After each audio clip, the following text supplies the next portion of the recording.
अस्सलाम वालेकुम वरहमतुल्लाहि वबरकातुहू। रब्बि इश्रह ली सदरी वयस्सिर ली अमरी వహలుల్ ఉక్దతం మిన్ లిసానీ యఫ్కహు ఖౌలీ. నేను ఈరోజు ఖురాన్లోని 2వ సూరా అల్ బక్రా నుంచి 46 to 50 ఆయతులను చదవబోతున్నాను.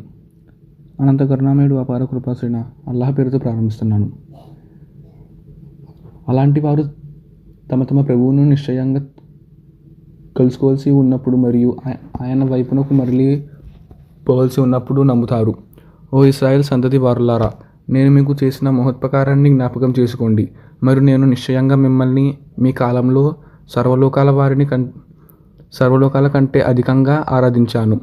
మరియు మీ తీర్పు దినమును భయపడండి. అప్పుడు ఒక వ్యక్తి మరొక వ్యక్తి ఏ విధంగానూ ఉపయోగపడలేడు మరియు అతని నుండి ఎట్టి సిఫారసు అంగీకరించబడదు మరియు అలాంటి పరిహారం కూడా తీసుకొని బడదు మరియు వారికి అలాంటి సహాయం కూడా చేయబడదు.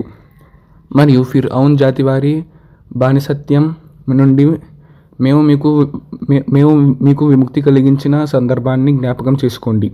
వారు మిమ్మల్ని ఘోరహింసను గురిచేస్తూ ఉండేవారు.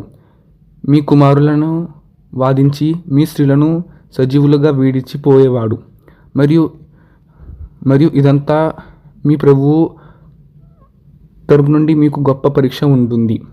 మరియు మేము మీ కొరకు సముద్రాన్ని చీల్చి మిమ్మల్ని రక్షించినప్పుడు మీరు చూస్తూ ఉండగానే ఫిర్ఔన్ జాతి వారిని ముంచివేశాము.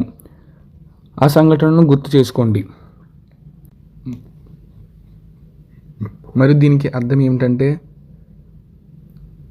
తీర్పు దినం నాడు అందరూ ఎవరికి సహాయపడలేరు మరియు ఎలాంటి సిఫారసు కూడా చేయబడదు మరియు ఎలాంటి ఉండదు. మరియు ఫిరౌన్ జాతి వారిని చూసుకున్నట్లయితే, ఫిరౌన్ జాతిని మేము సముద్రంలో ముంచివేశాము అని సంఘటనని గుర్తు చేసుకోండి అని చెప్పడం జరుగుతుంది. అస్సలాము అలైకుం వరహమతుల్లాహి వబరకాతుహు.